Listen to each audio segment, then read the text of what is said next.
Es la 11ª entrega. Todd Herman es el autor de este genial libro, El poder de tu alter ego. Crea una identidad secreta para desarrollar todo tu potencial. No somos emprendedores, así dicen muchos de mis clientes. Es algo que oigo de muchos de ellos que han creado una empresa, que a menudo son los primeros en su familia que han montado un negocio. ¿Esta historia es cierta? No. Cualquier persona puede ser emprendedora. Sin embargo, su enemigo está escribiendo un cuento basado en su historia y en lo que han experimentado y está afectando al yo que se muestra. Un ejemplo fantástico de alguien que supone un desafío para el statu quo es Misty Copeland. Es una bailarina consagrada de ballet y la primera afroamericana nombrada bailarina principal del famoso American Ballet Theater. Cuando ella se estaba formando como bailarina, no había nadie, con su aspecto en los niveles más elevados. Además de ser la afroamericana, en un mundo de danza clásica predominantemente blanco, también tenía un cuerpo más musculoso que las clásicas bailarinas pequeñas y delicadas a las que estaba acostumbrado el mundo del ballet. Ahora es una bailarina célebre del American Ballet Theater, que actúa en los escenarios más importantes del mundo ante miles de aficionados. Ella podía haber sucumbido fácilmente al enemigo que le decía que los afroamericanos no pertenecen a ese mundo. Pero ella eligió otra cosa y ha inspirado a muchas chicas para que sueñen a lo grande. Mencioné la necesidad de formar parte de una tribu cuando expliqué la fuerza del síndrome del impostor. Está en nuestro ADN. Imagínate que vives como un cavernícola, con tigres dientes de sable y mamuts lanudos campando por la tierra. Imagina que te echan de la tribu. Estarías solo, tendrías que cazar, vestirte y encontrar refugio por tu cuenta. ¿Quién te protegería? Todavía nos aferramos a ese deseo de encajar, de encontrar nuestras tribus y de ser aceptados por ellas. Una de las tribus más influyentes en nuestra vida es la familia. He visto a muchas personas luchar contra las expectativas de sus familiares o contra las creencias sobre lo que significa ser un buen miembro de ese grupo. Y esa batalla les ha impedido vivir la vida que querían. Yo procedo de una familia que está increíblemente unida. Mis dos hermanos, mi hermana y mis padres, viven cerca de la granja de mi familia en Alberta, Canadá. Una granja que ha sido de mi familia durante generaciones. Me encantaría vivir más cerca de ellos y que mis hijos pudieran conocer más a sus primos y estar más tiempo con ellos. Me gustaría ver a mi familia más a menudo, pero yo tomé la decisión de construir una vida en otro lugar. Elegí la ciudad de Nueva York porque sabía que me ofrecería más oportunidades para desarrollar mi carrera y mi crecimiento profesional. Incluso ahora, décadas después de haberme ido de casa, todavía siento al enemigo tirar de esa cuerda de vez en cuando. Todavía oigo esa voz persistente que me pregunta ¿por qué me fui? ¿Y qué tipo de hijo o de hermano se va? Con demasiada frecuencia el enemigo hace que nos preocupemos tanto de disgustar a nuestros allegados que afecta a nuestras decisiones. Hace que tomemos decisiones en contra de lo mejor que es nuestra carrera, de nuestros esfuerzos creativos y de lo que queremos de verdad. No sabes el número de personas que, cuando empezamos a examinar qué ocurre, resulta que tienes miedo de mostrar su yo heroico. ¿Por qué?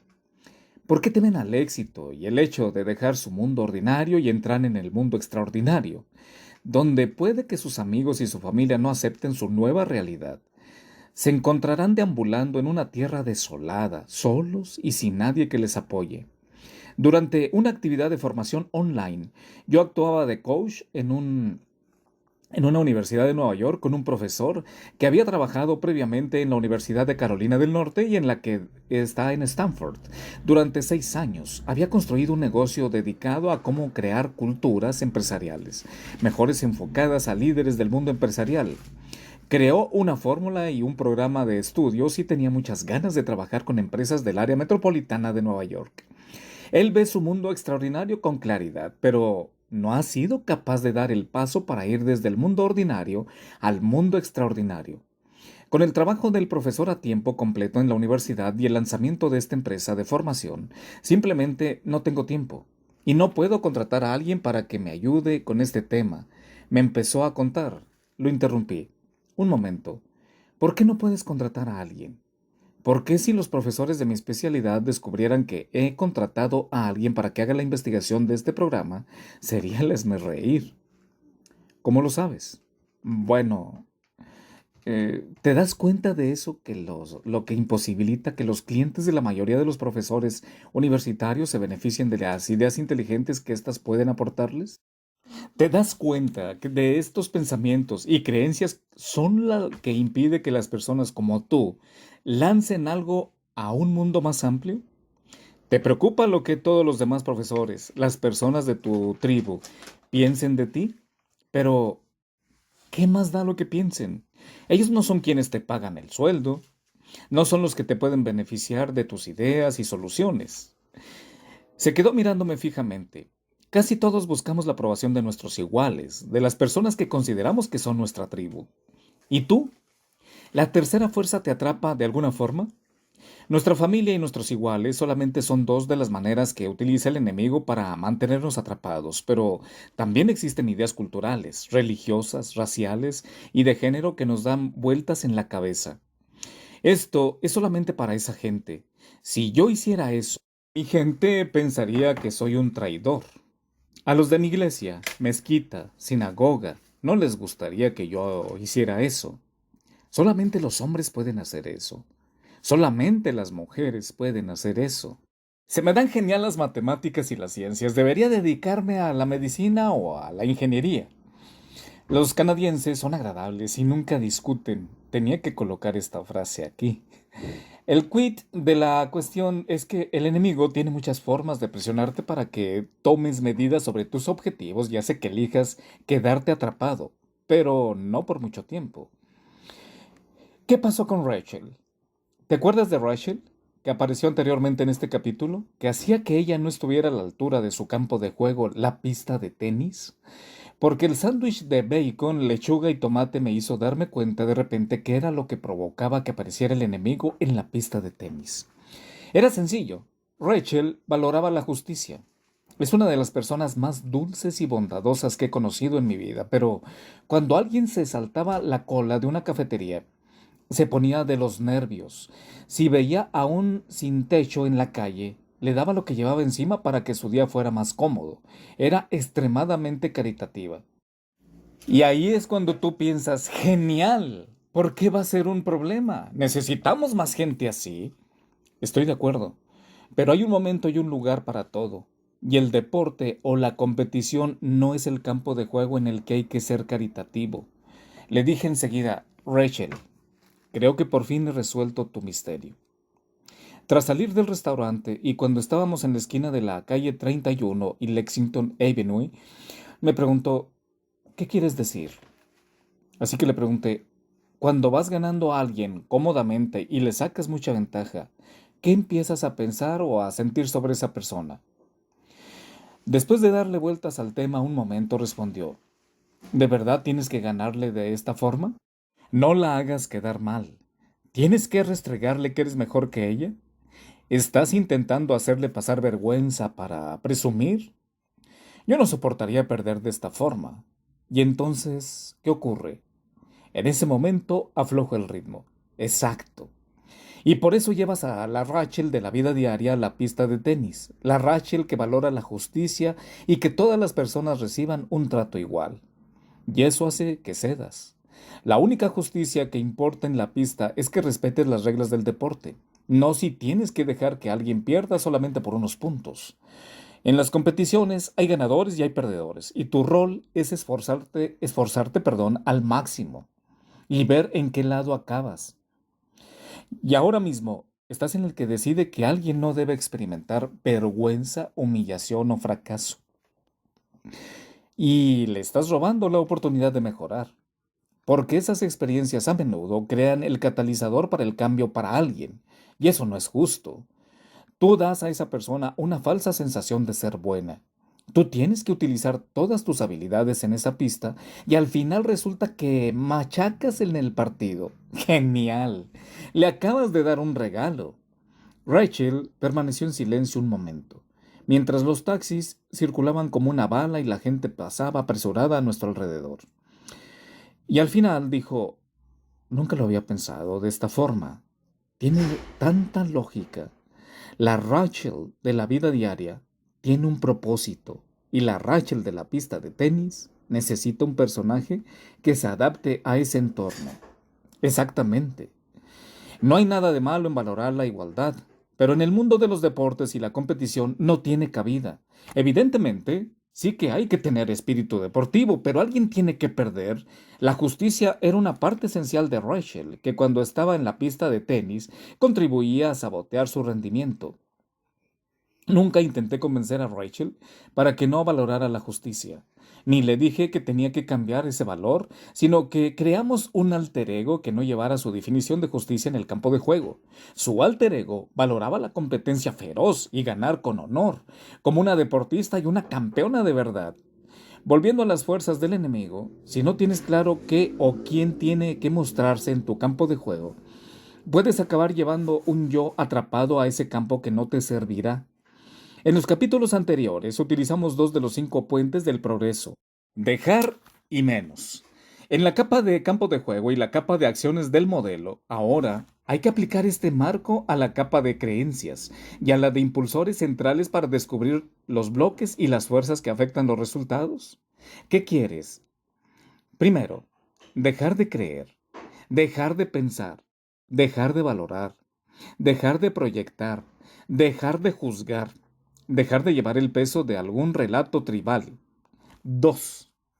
Sentir menos, pensar menos en, preocuparte menos de y dudar menos de.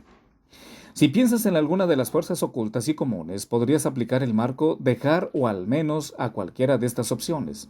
En estos últimos capítulos, al identificar todas las cosas que quieres dejar de hacer o de las que quieres menos, la manera como piensas, sientes, actúas o experimentas, te ayudó a llegar a este punto en el que puedes tener claro cuál es el enemigo y qué es lo que te podría tener atrapado en el ordinario. Sin tener claro este punto, es difícil construir un alter ego potente, porque no entenderás del todo la visión ni la causa que hay detrás. Por eso, la filosofía, fíngelo hasta que lo consigas, ha fracasado para tantas personas. El hecho de fingir hasta conseguirlo siempre conlleva una intención equivocada. En cambio, tener una visión clara a partir de un deseo profundo por lo que quieres en un mundo extraordinario activa un yo heroico, algo que sientes que te representa de verdad y que eres capaz de lograr o crear. Por el contrario, el yo atrapado solamente se considera atrapado porque cuando miras los resultados que estás consiguiendo y quién se muestra, no parece que sea tu verdadero yo. Jung lo denominó la sombra. Nosotros lo llamamos el enemigo. Y tal y como te he mostrado en los ejemplos anteriores, puede ser tan sencillo como seleccionar los rasgos equivocados y utilizarlos en momentos equivocados. Es como si un vaquero llevara un cuchillo a un duelo entre pistoleros. No suena lógico, ¿verdad? En otro campo de juego, esta versión de ti mismo puede ser la mejor versión que puedes llevar, como en el caso de Rachel y su fantástica cualidad de valorar lo que es justo. Es cierto que resulta alucinante, pero también es lo que permite pensar en la vida a través del cristal de varios campos de juego. ¿Cómo convertirte en tu propio coach? Como coach de rendimiento y juegos mentales, mi trabajo consiste en sostener un espejo para los atletas y los líderes en los que trabajo. Debo conseguir que vean sus comportamientos y comprendan la fuerza motriz que hay detrás de cómo y por qué muestran en sus momentos de impacto. Lo que acabo de hacer es examinar con más detalle cada una de las fuerzas para que tú puedas sostener tu propio espejo. Para algunas personas esto resulta incómodo. Siempre que me siento incómodo, me recuerdo a mí mismo en este ejercicio. Es como revisar grabaciones de partidos.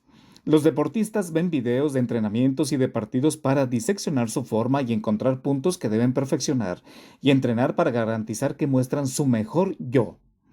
Eso es todo lo que haces ahora mismo con estas fuerzas. Estás mirando grabaciones de partidos, recabando información y averiguando por qué deberías mostrarte tal y como eres en este momento. Quizás quieras leer de nuevo acerca de las fuerzas. Ten curiosidad, descubre cosas nuevas. Di para tus adentros, eso es interesante. Sorpréndete por lo que descubres. Estas sugerencias implican que utilices los factores de motivación intrínsecos inherentes en todos nosotros para mirar tu mundo con una mentalidad mejor. A veces, las fuerzas puede que te solapen.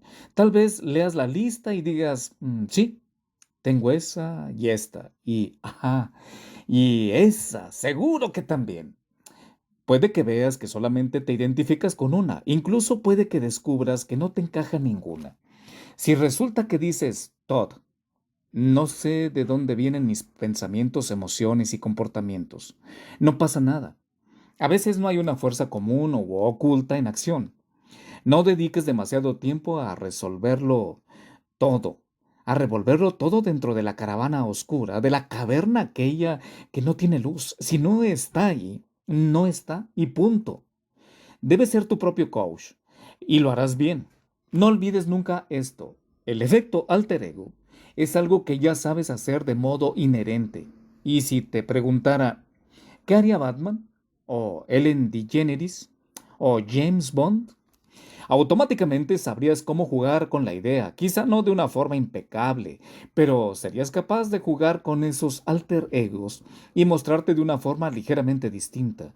Con este libro solamente te doy más profundidad y potencia para que lo conviertas en una fuerza de cambio extremadamente potente.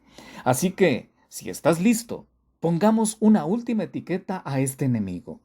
Bienvenidos a el capítulo número 7. ¿Cómo sacar al enemigo de las sombras? En 2009, Valeria Kuznetsova era una joven estrella en alza en el mundo del tenis. Creció en un pueblo pequeño y rural de Kalininivka, en las afueras de Kiev, en Ucrania. Su pueblecito era igual que los demás que salpicaban la campiña de su país, excepto por una pequeña diferencia que afectaba a Valeria profundamente. La mayoría de los niños eran varones y eran implacables. Su hermano mayor, Dimitri, intentaba protegerla de las burlas, pero incluso él a veces se reía de ella. Tomaba el pelo por ser una niña, por ser delgaducha y prácticamente por cualquier cosa.